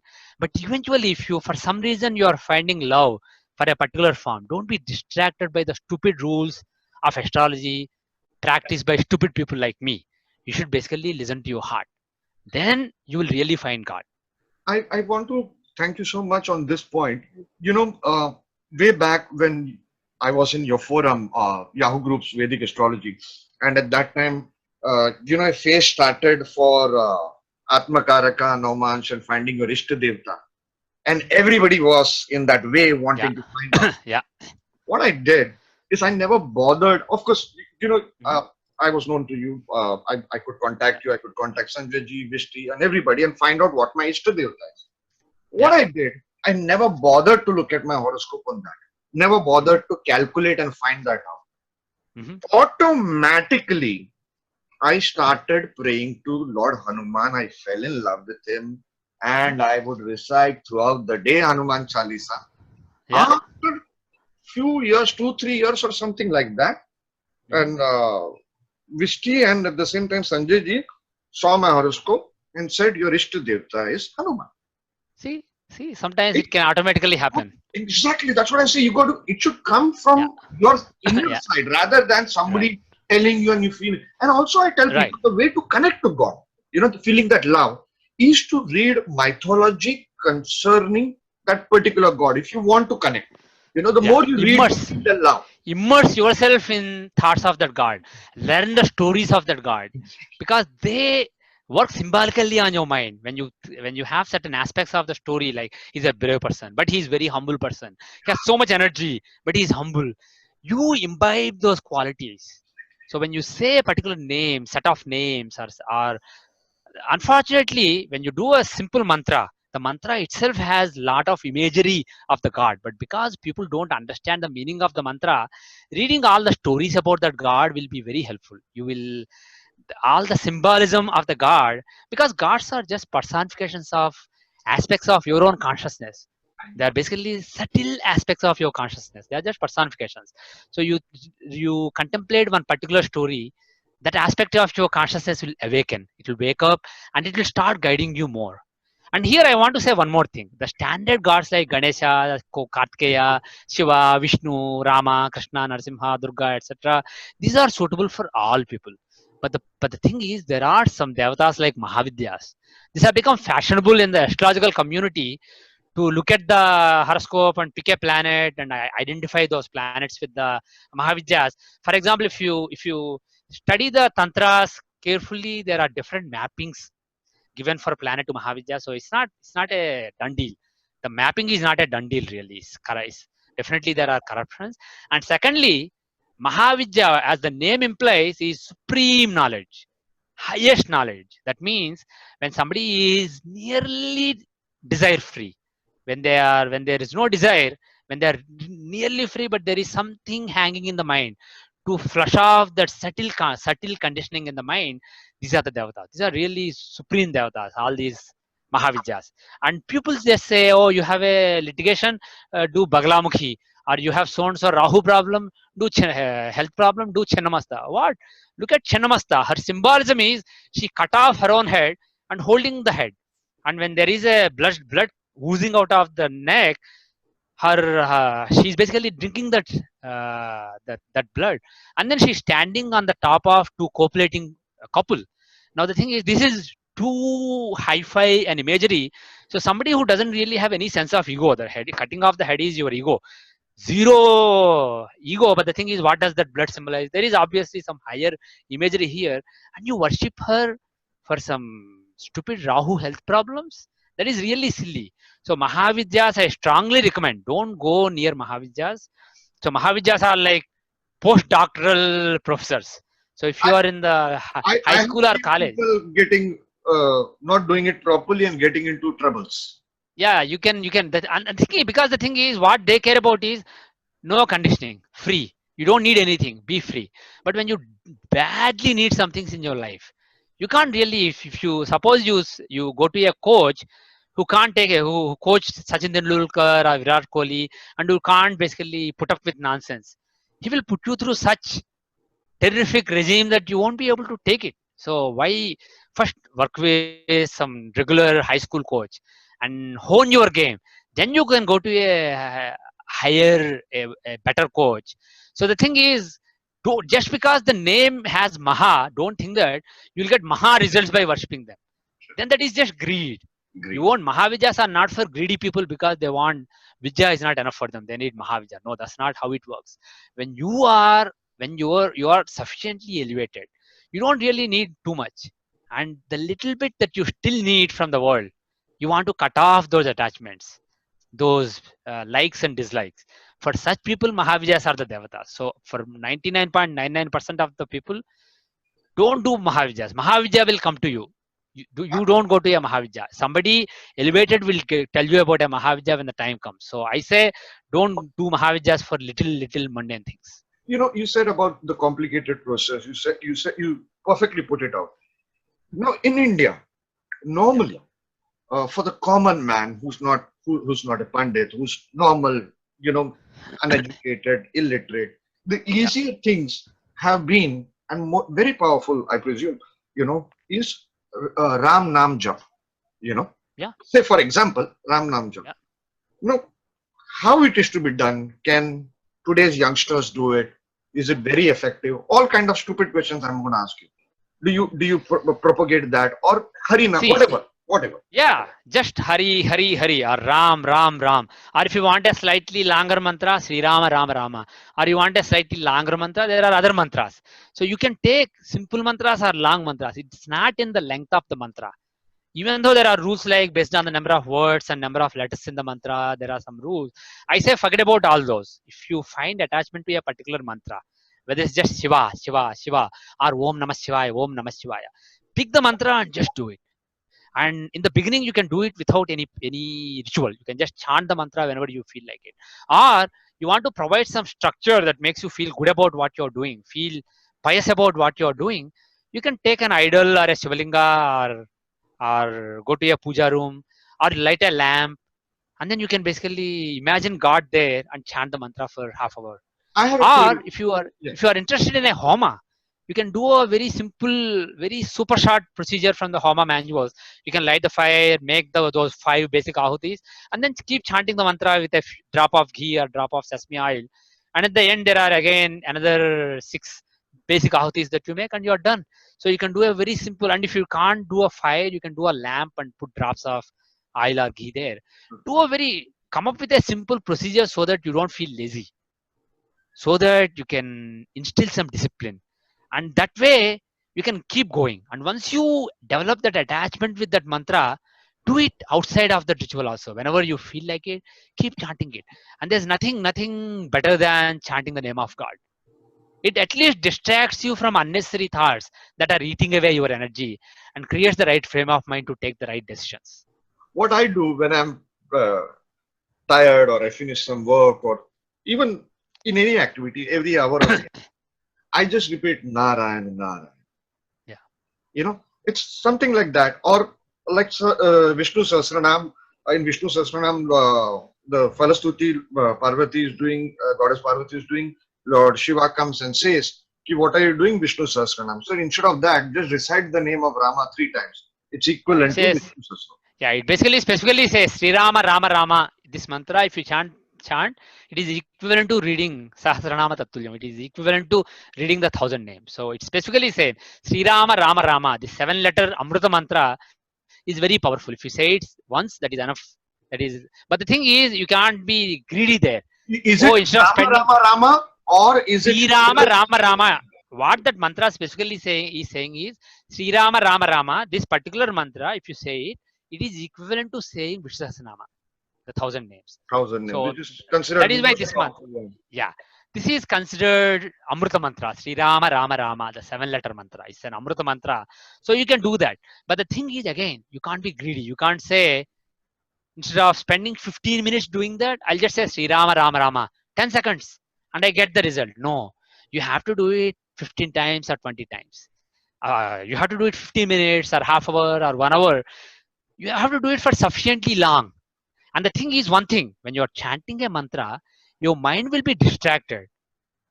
From God, it will go to other things, various mundane things. And don't be agitated. Agitation is your enemy there. Distraction is not your enemy. That is your nature of the mind. But agitation as a result of distraction is your enemy. So don't be agitated. The moment you realize, oh, I'm distracted, I'm thinking about my work, or I'm distracted, I'm thinking about my son's studies. The moment you recognize that, say, okay, I'll go back to the mantra. Then consciously keep chanting the mantra again with no hesitation. And then you will say Sri Rama Rama Rama Sri Rama Rama Rama Sri Rama Rama Rama. Again, you realize after a couple of minutes that you are thinking about something else. Once you realize, say, oh, oops, let me go back. So you refocus, keep doing it thousands of times.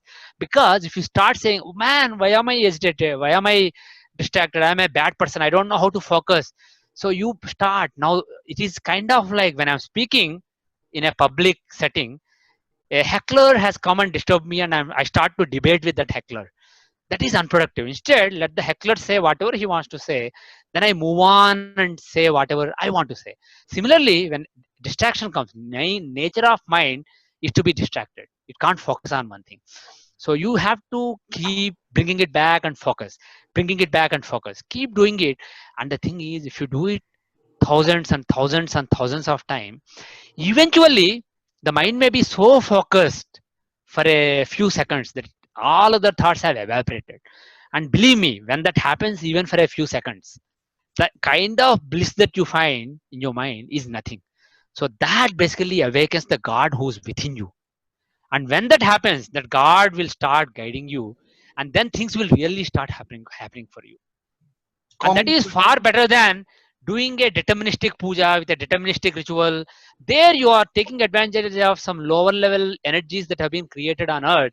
So that is basically very lowly. Compared to that, if you can awaken the God within your consciousness through that focus, through that concentrated concentration of the mind, that is really going to guide you. So it will not only solve your material problems, but it can also help you make progress spiritually. So focus on that concentration and don't be agitated when you're distracted. Common question asked, or rather, doing the rounds for as we progress is uh, it's a myth or a reality, but people always discuss this is people who are doing very high rituals or who are trying to be on the spiritual path, they often have more problems than others. What is your observation and That's a opinion? great point. That's a great point. Now the thing is, it depends on. See, this is why I said you know what you want, but you don't know what God wants to give you. So sometimes you may want a promotion in your career, but the thing is, once you get that promotion, it may draw you into more and more rat race, and you may, as a result, you may be stuck forever. And not getting that promotion may make you detach from your career, and it may actually take you towards God. And as a result, you may do your dharma in something else much better. So you never really know what disappointment will take you to what fulfillment of the dharma. So God really knows that. But So sometimes the the thing, disappointment, the agony is for so long. Then what do you? How do we handle it? sometimes the thing is, you can't really mold the gold and make a jewelry without beating it. So when you worship God, this happens to people who are very spiritually elevated. If you look at Vivekananda, his sisters committed suicide and he didn't have a job. He struggled for many years, and he even wrote in one of the letters to somebody close to him that this was before he went to Chicago in late 1880s or early 1890s, that when I talk to people about spiritual things, people are finding so much solace. But I myself am burning with I don't even know what is burning me. I'm in great frustration. I don't have solace myself, but I'm giving solace to people. Now the thing is that man suffered within himself, but his teachings gave solace to so many people, and now generations have been inspired by his teachings and his accomplishments. And So like that, you don't and know what is destined for you. the point is, people would pull down Vivekananda. There would have been hundreds of people near him, next to him, known to him, who would say that what you are preaching and what's happening in your own personal life, nothing's in order. Nothing's in order in your own Yeah, personal life. yeah. So people would pull Unfortunately, him down. yeah, So yeah. how do we Unf- handle that? And it happens to me. It happens to me. It happens Yeah, in yeah, my yeah. Unfortunately, as you make spiritual progress, these things do happen. Basically, God wants to test you. God wants to mature your soul, and the process of maturing your soul does make you go through negative emotions and also negative experiences like this. You have to be clear about what do I want to do, what is my dharma. If your dharma is to spread a particular kind of spiritual knowledge or a particular kind of astrological knowledge, or to build a particular organization or a temple or whatever it is, or a movement, whatever it is, if you are clear in your heart, if your heart keeps telling you, even if you try to forget, it keeps telling you this is your dharma, do it. Then you have to always, like I said at the beginning of this talk, you have to focus on what is the best course of action.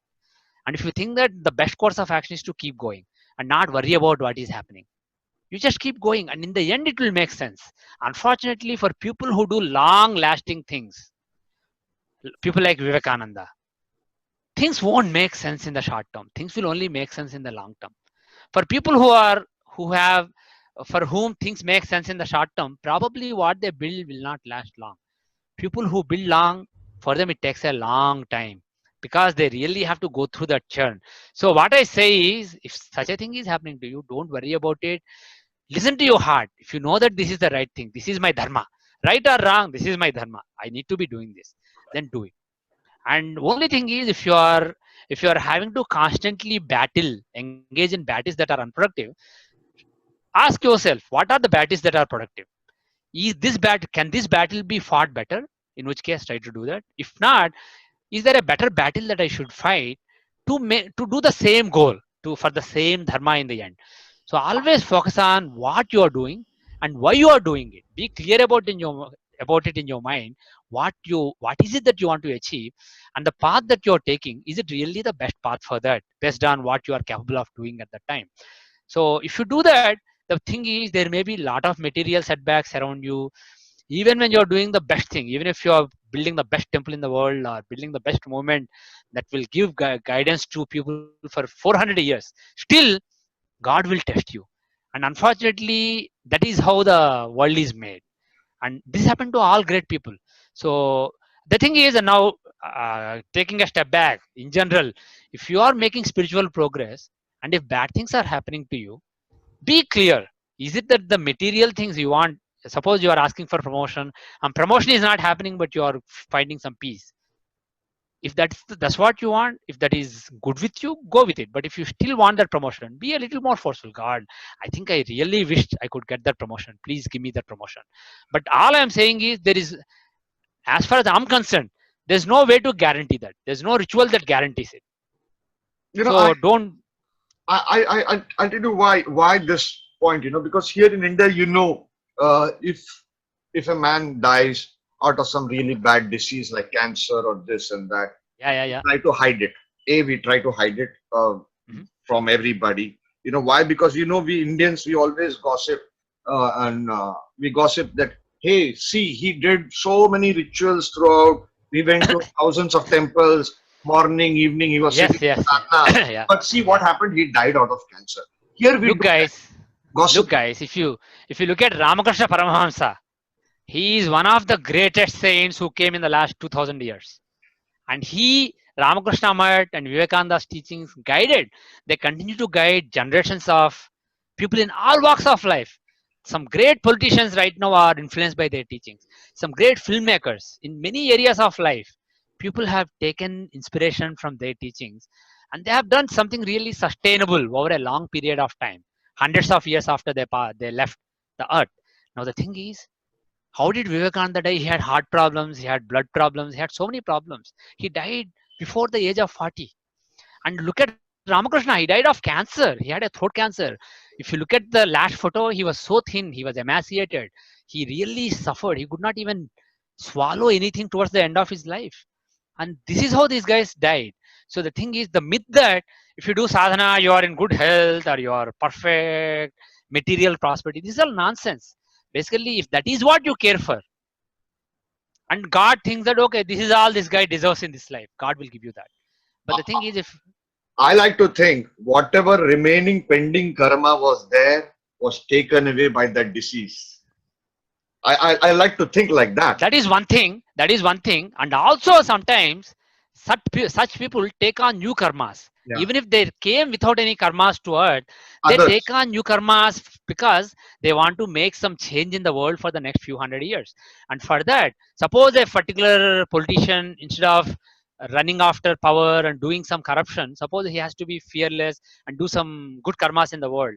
So that may change the lives of many people, and that is a karma. When you are making a change in the natural course, that's a karma. So people do take on new karmas, spiritual giants. How So easy? so How you have easy? to burn it off in your own lifetime. Right, right. I quickly want to ask a question.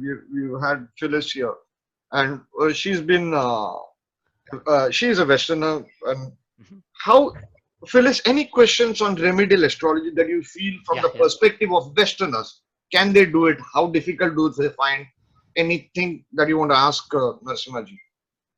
Well, the main thing that strikes me is the whole concept of some of the Eastern gods of Brahma, Shiva, such and so, Yeah. because the attitude in the West is to one God, God the Father, Jesus. Yeah. Yeah. Doing a mantra over the years, I have learned the value of that. But, I still hold to the whole idea that if a person does the Lord's Prayer with sincerity, and it's the sincerity, it's, in my opinion, the love, the attraction. We don't know exactly the name of this great energy that is around us or the forms this energy takes. So does it really matter? Okay, that's a great question. Let me try to answer it very briefly. Now, it's not just in the Abrahamic religions that there is just one God. Even in Upanishadic knowledge, even in Vedic knowledge, Mm-hmm. even in the ancient Hindu knowledge, we do believe that there is one God. We call Yes. him Brahman. And Yes. as a matter of fact, some people speculate that Abrahamic is from Brahman basically because there is a similarity in the word. So Brahmanic became Abrahamic. So Mm-hmm. there is this teaching that all is self. There is just Brahman, the essence that fills the whole universe. But the thing is that consciousness that is all pervading is affecting the daily lives, daily consciousness of only a few elevated souls. For all others, it is taking various specific forms and affecting our mind. So in other words, suppose when I'm speaking, there's a particular aspect of my consciousness, as an intellectual form of my consciousness, which is contemplating what to say, how to say it, how to convey the thought that is taking precedence. Suppose I'm fighting a war. Suppose I'm a warrior fighting a war. How can I destroy my enemy? How can I use my force? That aspect of my consciousness is taking control of my mind. Similarly, there are various specific aspects of consciousness, some high, some low, some further lower. And gods are nothing but various of these gods. You take Ganesha, he's fat and he's basically he can't move very easily, and he shows stability. He shows basically planning out very well, the solidity of planning all your things very well, having a clean action plan before you jump into something. That is why he's the god of overcoming obstacles. Similarly, each god is symbolic of a particular aspect of, he's a personification, he or she is a personification of your own consciousness. And like Sunil very correctly said earlier, when you read the mythology, the story of that god, or if you know Sanskrit, when you contemplate the meaning of the words that you are uttering, it creates those thoughts conducive in your mind. When you want to do, for example, when you want to start a new effort, you want to do good planning. And when you're already doing an intellectual activity, you have to make sure that your intellect is honed. Like that, you have to worship the correct form with the correct thoughts. So the thing is, worshiping a specific form of deity with a specific mantra is just creating the right space in your mind, right space in your consciousness, Mm-hmm. so that it is conducive to optimizing your effort, optimizing human actions to maximize the chance of getting the result that you want. Now the thing is, even if you say, "Oh, Jesus," or Holy Spirit, you can say, "Yeah, Holy Spirit," but still, Holy Spirit will give me the right energy Mm-hmm. to work on this book and finish it. Holy Spirit will help me convey my thoughts very well. We can think of some thought like this in your mind. So if you don't feel attachment to a mantra. You can do that. That is what I wanted to make clear for the Yeah. Westerners. The importance, not so much of a specific name or a foreign name, but however they see it, however they feel it. That energy within, Yeah. that's how we enliven this. The feeling in your mind has to take you upward in your consciousness, and to create that right feeling, certain right combination of words is basically useful. So Sanskrit has some mantra. Similarly, even in Western traditions, even though people have forgotten after Christianity came, in various previous Western traditions, pagan traditions and ancient Greco-Roman traditions, there are various sacred sayings in Aramaic, Hebrew, etc. So this is why in my Fire Yoga manual I said you can do holy chants of any religion. So if you take an ancient pagan goddess and you take a sacred chant for her in, let's say, Aramaic language, and you basically read the mythology of her and contemplate her symbolism, it will create the right thoughts in your mind to get success of a specific kind in your life, material or spiritual. So those things have to be brought back. Well, the same here in North America with what we call the red path. Yeah. All of our nations have different forms, different ways of expressing a connection with the creators, the male and female. Right. Absolutely. Both. The complete balance. And that is a concept that I think is just rebirthing the notion of the importance and balance of the female and male. Right. I would like to ask Phyllis. I'm sorry, I'm interrupting because I want. Am I interrupting? Please go on. Sorry. No, go ahead, Sunil. Go ahead. See, what I wanted Phyllis to ask also is, Phyllis would have definitely been reciting mantras, and wouldn't she have thought whether her pronunciation, being a Westerner, you're not even being Indians, our pronunciation. Yeah, let me answer that. Yeah, that's a great question. Now, it eats up. It would definitely eat up a Westerner. Is he pronouncing Om Namah Shivaya like Om Namah Shivaya? What is the? That's a terrific question. That's a terrific question. Let me answer that. See, when I heard Dr. Robert Svoboda pronounce some Sanskrit mantras, his pronunciation is actually of some mantras is not so good. But when I see the man, when I see the face and the emotion and the posture that he's sitting in, it's just amazing. The guy is obviously flowing with the mantra, but the thing is, his pronunciation is not really perfect. Who cares? In the end, you call me Narasimha or Narasimha. I don't care. I know who you are calling. As long as I know that you are calling me, what I really care about is, if Sunil says Narasimha and then he asks some stupid question, I will not feel like answering it. Whereas if he says Nashimma, can you answer this question, and say ask a good question, irrespective of how he call me, if I like the question, I will answer it to the best of my ability. So like that, when you communicate with the God, that feeling has to be there. So pronunciation, if you ask me, is not really relevant. And it's not just Westerners, even Indians. 99% of Indians these days don't have good pronunciation. And one more thing, even people who have good pronunciation, it is all localized. The Telugu people pronounce things one way, the Hindi people pronounce mantras one way, Oriya people, everybody has some common mistakes. And if you go to YouTube and you search for Sanskrit pronunciation, Narasimha Rao, you'll find a video. I made a video of, after contemplating on this for a long time and getting some inspiration from within, I have logically derived the correct pronunciation of various specific sounds wherever there's a controversy, because there are a lot of controversies in Sanskrit pronunciation. What I found is, in every particular area, every particular syllable, there is one part of India which is correct, but other parts are wrong. Nobody has got it perfect in everything. But there is some part of India where they got it right in a specific thing. So I have done some research and people can avail it. But the thing is, it is only 1% important. Like I said, technicalities like pronunciation, these are not the thing.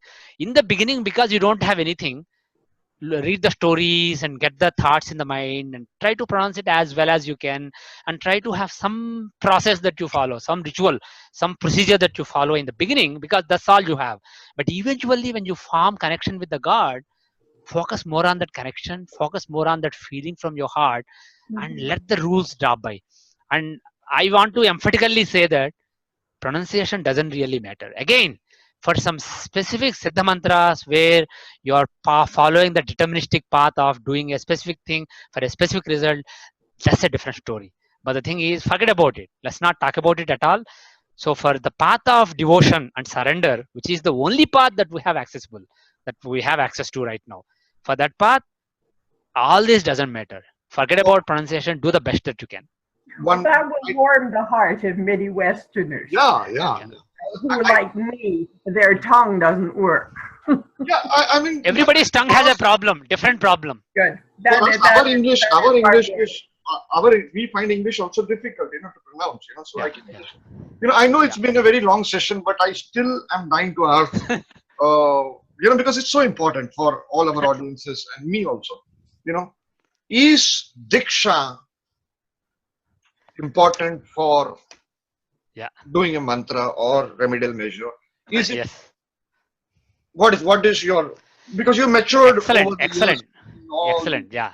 Let me tell you one thing. The thing is, again, for deterministic tantric procedures, obviously you want to understand exactly all the rules involved, and you want to get diksha from a person. But the thing is, if you want to follow the path of devotion, follow the path of surrender to God, like I keep saying, which is the only path that you have.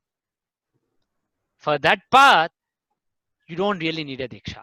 The fact that a mantra has been taught by a rishi and it has been written down by somebody in a book, that is your diksha. That is the giver of the mantra. So just think of whoever the mantra is coming from, be grateful to them. If you know the name of the rishi, think of that rishi with reverence, and then just do it. I want to give an analogy here. The giving diksha, getting diksha from a guru is kind of like opening a bank account, and as a starting balance, getting a little bit of sum from your father or your guru. So the guru is like father who gives you a starting sum to open your account. So you can open an account with $1,000, or if you are the son of a millionaire, you can open with $1 million, and then you can grow it over time. Whereas if you don't get diksha, you just read a book and you are chanting it, it's kind of like you're opening your bank balance with $0. But the thing is, if you start with $1 million, it doesn't mean you can become a billionaire. You can waste all that money and you can become a pauper. Similarly, if you get diksha from a great guru, still that mantra may not do anything for you if you don't put enough effort in it, if you don't develop the attachment to it and make it your own. Whereas if you start off with a $0 balance, you can still work hard. You can accumulate $5, $10, $100, $1,000, and you can become a millionaire over time. Similarly, if you got no diksha from anybody, still you can work hard, you can do enough sadhana, build attachment to the mantra, and you can become a millionaire in spiritual terms. You can really experience the essence of that mantra. So from that point of view, what I want to say is, if you have a good guru that you have faith in, you get diksha from them, awesome, go for it. But the thing is, that's not necessary. You can still, what is important is, in both the cases, putting the right amount of effort and striking the right balance between following a process and having some spontaneity and feeling in the mantra, and striking the right balance and making sure that you're not stuck as you evolve, always relaxing the rules so that there is right balance between the rules and the feeling. So that is really the key. So don't worry about the diksha. And second thing is, for one reason they emphasize on diksha is, some mantras, when you actually really sit still with the mantra and focus the mind, if your mind is really focused very powerfully on the mantra, when you get some kind of focus, you feel nice and all that. But when it is really focused and everything else vanishes from the mind, that is when kundalini awakens. And when that happens, that can be basically, that changes your whole nervous system has to retune. Basically, in other words, like I said in a previous talk, kundalini awakening is basically like, whatever you are thought of as you, your body, your mind, your persona that the world sees, all that has disappeared. You are not that anymore. Then it comes back, you are trying to hang on to something else, and that will basically totally destabilize your nervous system. And when that happens, either you completely become enlightened then, and you become a jivan mukta, a liberated person while alive, and that happens to very few people. Probably it doesn't happen to anybody in this age. Even to somebody like Ramakrishna, it takes some sadhana. Ravana Maharshi, after that experience, he had to do sadhana for maybe for 14, 15 years before he became a liberated person. So either that happens right away, otherwise you are struggling with this new equilibrium, because when you come back, you still identify with a body, but you know that this is nonsense. This is not you. And when people say Narsimha is a bad person, you know this is nonsense. I don't need to care about it. But if you don't care about it at all, you can't even survive.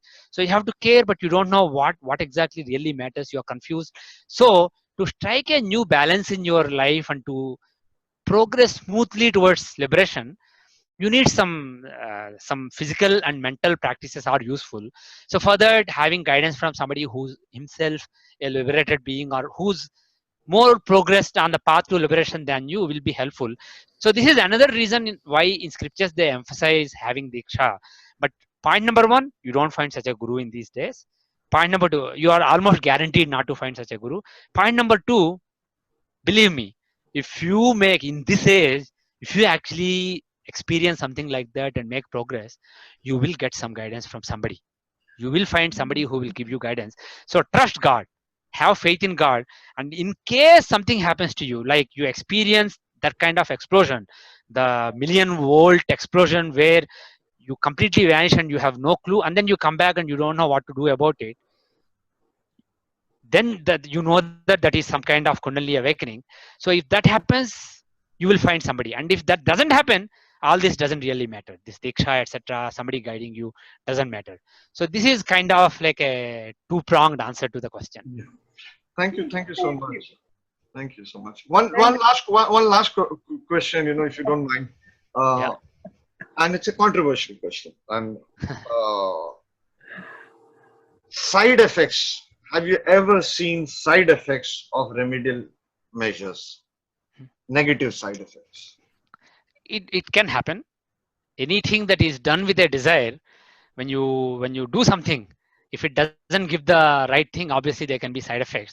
But the thing Can you is, give what I some say is, examples that you have experienced or heard or seen some yeah, people see, do? I know somebody who was given a Kali mantra by a priest who's a really enlightened person. He gave a mantra to a particular person, and he said, do it midnight so many times every day. And he did it with a mondamala, which is basically small skulls, a mala made of small skulls. He did that mantra for the number of days, he said. Immediately he lost his job.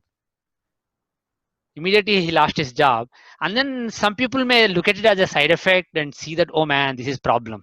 And the person said, cool, the mantra is working, it is doing something nice. Kali is actually coming into my head. Basically, Kali is the goddess of detachment. So it's time to become detached. So he said he didn't even type his resume. He took a vacation for a few months. He went to India, went on pilgrimage. And after that pilgrimage, he found a job. But the thing is, during that pilgrimage, he found some people, he found some direction, and he made some spiritual progress later on. So the thing is, whatever you see as side effect is actually the effect that the God want to give you. From God's perspective, it is the effect. But from your perspective, it is a side effect. That is why I insist. Don't pick the sadhana based on, pick the devata and mantra based on your best knowledge and based on what you want. But in the end, if you don't get that, if you get something else, forget it. Don't worry about it. Say, God, okay, I hope that this is the right thing for me. Please help me understand why it is the right thing for me. Please help me come to terms with it. So always have the attitude. And if you still feel like you need to get what you wanted earlier, keep telling God, God, I really wish I could have that, but I don't know if that's the right thing. Please either give it to me or make me understand that that's not the right thing for me. So over time, it may take a few years, but eventually God will work on you. And you have to be really, as Sai Baba said, I see Sai Baba behind you, as the great Shri Sai said, Shraddha or Saburi. You have to have devotion to God, surrender to God, and you have to have patience. So if you do a particular mantra and you get the opposite of what you intended, maybe that is for your good. So have that confidence in God. The only thing is, if you do it for a specific materialistic purpose, suppose you want money or you want to destroy somebody or you want to attract a particular person to you, and there is a particular mantra you do with specific procedure and that doesn't work for you, then basically other things can happen, and those side effects can be really, really dangerous. So when you're working with low level energies to get specific results deterministically, you are in trouble. And like I said, I don't even discuss those things. I don't even give any guidance related to those areas. So as long as you are following the path of devotion and surrender to God, there is no side effect. Every side effect is actually an effect. It is a desirable effect. So try to instill that sense in your mind, that sense of acceptance. And once that is there, one day you will see why it was a good thing for you. Right now, we will not be able to.